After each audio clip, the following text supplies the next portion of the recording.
Standing at the gate. Trusting God in the gap between today and tomorrow, there is a sacred place every believer encounters on the journey of faith. Scripture calls it the gate, Strong's H8179, the word sha'ah. It is more than a doorway. It is the threshold where your present meets your future, where decisions shape destiny, and where God often confronts fear and invites trust. The gate is the place between today and tomorrow, the quiet space where you are asked to believe God even when you cannot yet see his provision. The widow of Zarephath stands as a powerful example of this truth.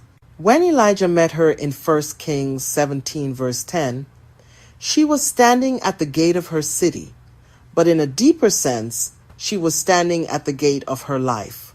She was gathering a few sticks to prepare what she believed would be her final meal. She explained that she had only a handful of flour in a jar and a little oil in a jug, and after preparing this last portion for herself and her son, she expected they would die, as shown in 1 Kings 17 verse 12.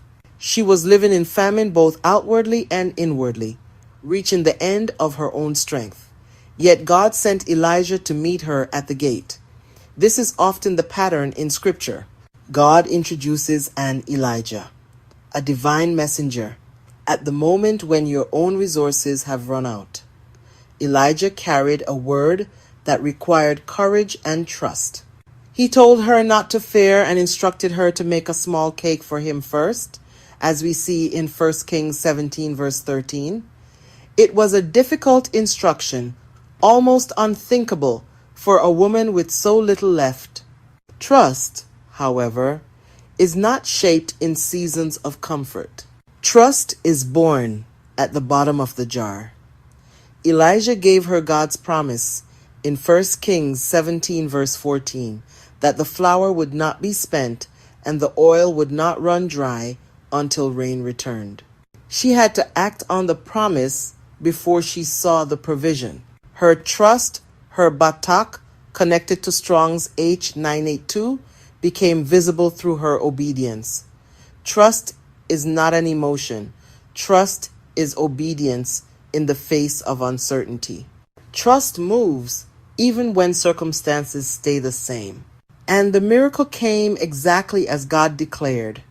In 1 Kings 17 verse 16, the jar of flour was not spent, and the jug of oil did not fail. The word spent is tied to Strong's H3615, meaning to finish or come to an end. God kept what she had from ever reaching empty. Her provision did not overflow all at once. It came daily, quietly, steadily, each time she reached into the jar.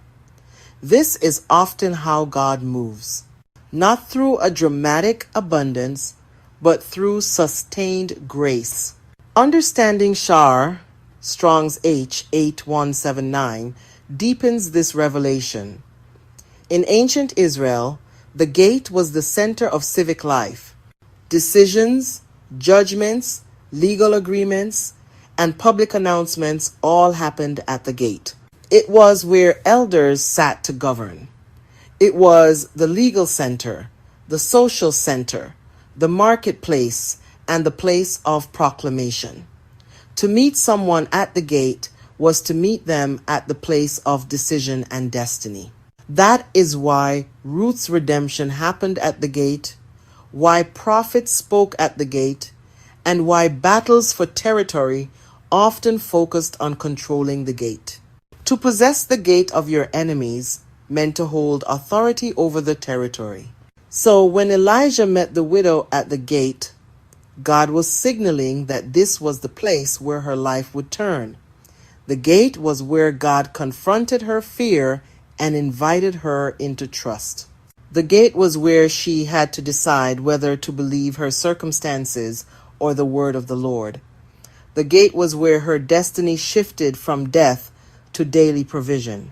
In your own life, the gate is the place where God meets you when you feel the gap between today and tomorrow stretching wide.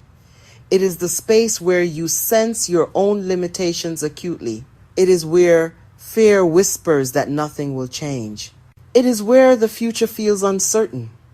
Yet God steps into that very space and calls you to trust Him. Faith, pistis, connected to Strong's G 4102, is described in Hebrews 11 verse 1 as the assured expectation of what you hope for and the demonstration of what you do not yet see. Trust builds the bridge across the gap. It is believing that the God who provided today will also provide tomorrow. It is remembering that even though a man may plan his way, the Lord directs his steps, as Proverbs 16 verse 9 teaches. It is casting every care upon Him because He cares for you, as 1 Peter 5 verse 7 reveals. Elijah's appear in these moments. They come when your resources are low. They speak words that challenge fear and call for obedience. They carry truth, ameth, connected to Strong's H 571 that aligns with God's character. And obedience to their instruction results in unmistakable fruit. Elijah does not point you to himself. Elijah points you to God. Elijah awakens what fear tried to bury. Elijah activates what God placed inside you that you thought was gone. The widow's story teaches that trust is rarely born in fullness. It is born in emptiness. It is at your lowest point, at your gate, that God reveals Himself as the one who sustains. The miracle does not always appear instantly. Sometimes it comes one handful at a time, one pouring of oil at a time, one step of obedience at a time. The gate is the intersection of fear and faith. The gate is where today meets tomorrow. The gate is where God invites you into trust and provision. And trust is the key that opens it. God's faithfulness will meet you at your gate. He will sustain you. He will lead you. And He will carry you across the gap between where you are and where He is taking you.